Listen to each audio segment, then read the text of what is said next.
time you're praying for something very very important in your life, this video and the lesson that I'm sharing in this video will always stay with you forever. Hello everybody, welcome back to the channel. I hope all of you all are doing well.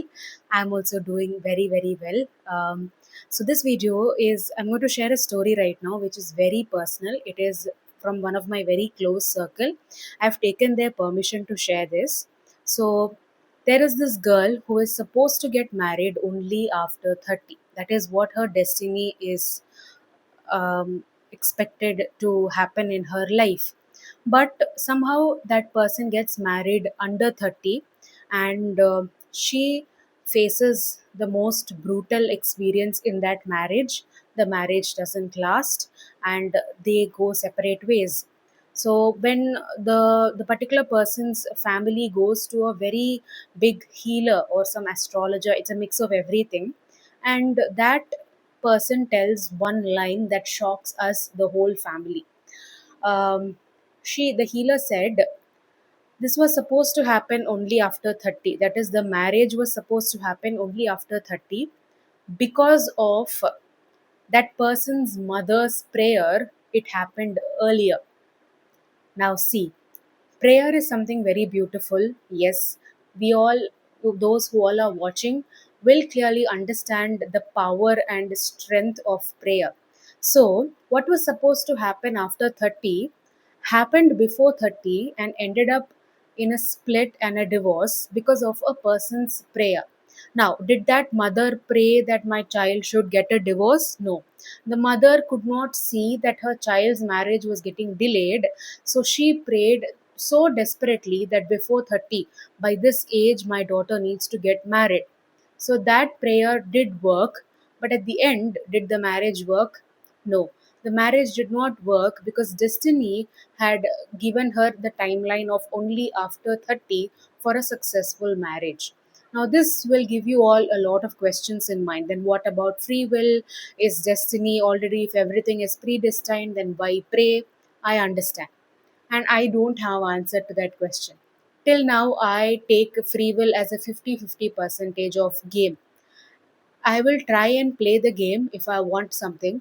If I get it, I'll be very happy. If I don't get it, I am now not the person who gets angry, because I used to be so desperate to get certain things, but right now I am like, I'm not even going to ask anything. Let the universe, divine, give me what is right for me, but I will do everything that I want to do. Like, I'm putting effort and I'm shooting video. It's up to God how the views are going. So, this example stuck with me. I don't know about others, for a very long period of time till now. That's why I'm shooting this video. And it made me realize a lot of things. First one is, pray for something, but don't pray that only that particular thing should happen.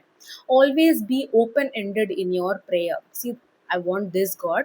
If this is meant for me, just give it to me. If this is right for me, give it to me.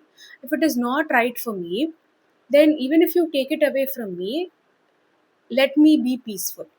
This is a prayer that I have been practicing and my mind has calmed down.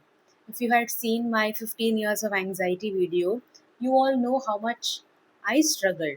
So, this one prayer led me to the understanding that, okay, I'm not going to ask anything big, but I'm going to pray every day.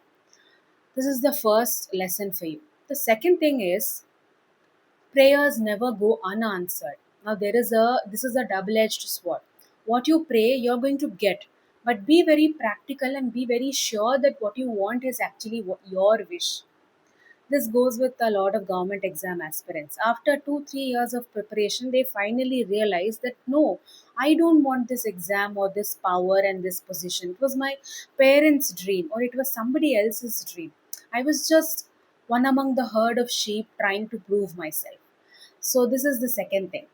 The third thing here is, destiny's power cannot be changed to a certain extent.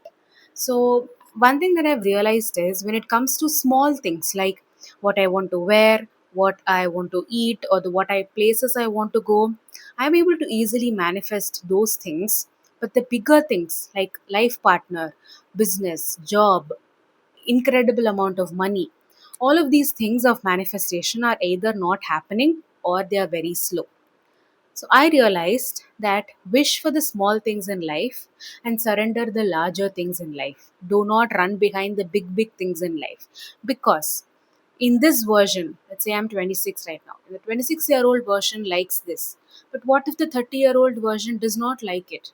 But the universe is seeing you parallelly. Like Carl Jung says that you have every year's experience from 0 years inside you in inner child healing. That is why I say psychology and spirituality are beautifully intertwined. So you are living every age of yours and the universe is seeing it. I see like this interstellar movie where the library is shown in 5D. So universe is seeing you from all ages and it is also seeing you in the future age. So what you have right now, if it is not meant for you, it will go away naturally in the next few years and something new will come.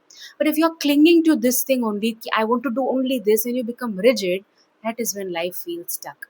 So I hope that the way you see prayer has changed in these 6 minutes of video, and you can share your thoughts and comments in the comment section. We will be open for discussion. And follow me on Instagram for one-to-one consultations regarding mind counseling, mental health, being life decisions, etc. There's a WhatsApp number, check that out, and subscribe to the channel. I will see you all in another video. Lots and lots and lots and lots of love from Sviksha. Bye bye.